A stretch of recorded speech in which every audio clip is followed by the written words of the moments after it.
Good morning, grade 5 on this nice sunny day. Here's a little bit of front desk. Jason was not a natural checker-inner. For one, he didn't have good customer service skills like me. No surprise there. But he also had basic problems figuring out math. So it's $20 a night plus tax, he told the customer, while his father watched and I stood behind them. The customer gave him a $100 bill and wanted change. Jason struggled to calculate the tax, which in Anaheim, California was 13%. Do you have a calculator, he asked me. It's $22.60, I told him. I checked so many in by now. $22.60 was tattooed in my head. Don't forget, I need 2 rooms, the customer reminded him. Right, Jason said.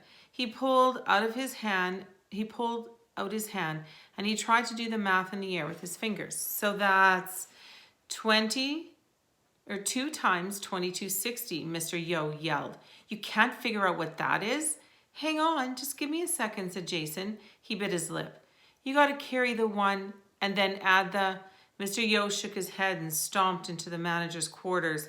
After Jason finally figured out the math and gave the customer his keys, he went to find his father. He was in the kitchen. I did it. I checked in my first customer, Jason told his dad proudly. His father didn't say anything. Well, how did I do? Jason asked. Mr. Yo breathed in and out, looking like he was trying to contain a wildfire. And he was failing. How'd you do? You were awful. You were a disgrace. All that using your fingers to do math, what are you, 5? Jason's face turned beet red. Your math isn't even as good as the girls. Mr. Yo spat the words at him as he eyed Jason up and down. Gosh, you're just embarrassing me. It was his first time, I said in Jason's defense. Yeah, well, he screwed up, Mr. Yo growled. He stared at Jason long and hard to make sure that his words sank in. I looked down. I could see the whites of Jason's knuckles. Afterward, when Mr. Yo went out to talk to my parents, I walked over to Jason.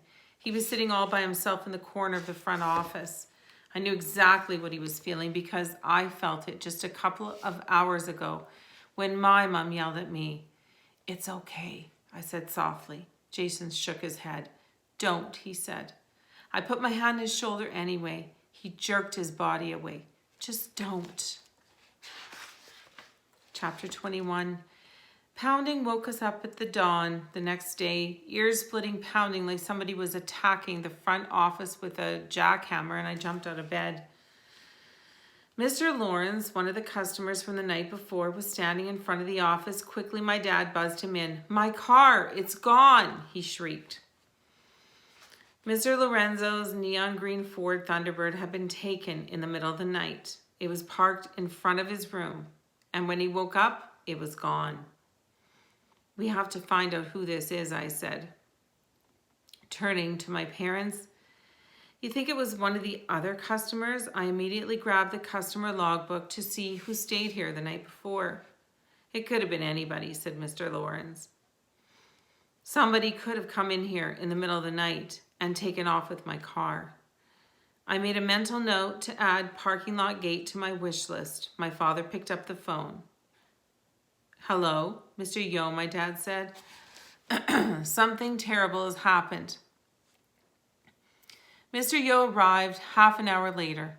How could this happen, he said to my mom and dad, gesturing angrily with his hands. And we'll leave it at that for now. See you soon.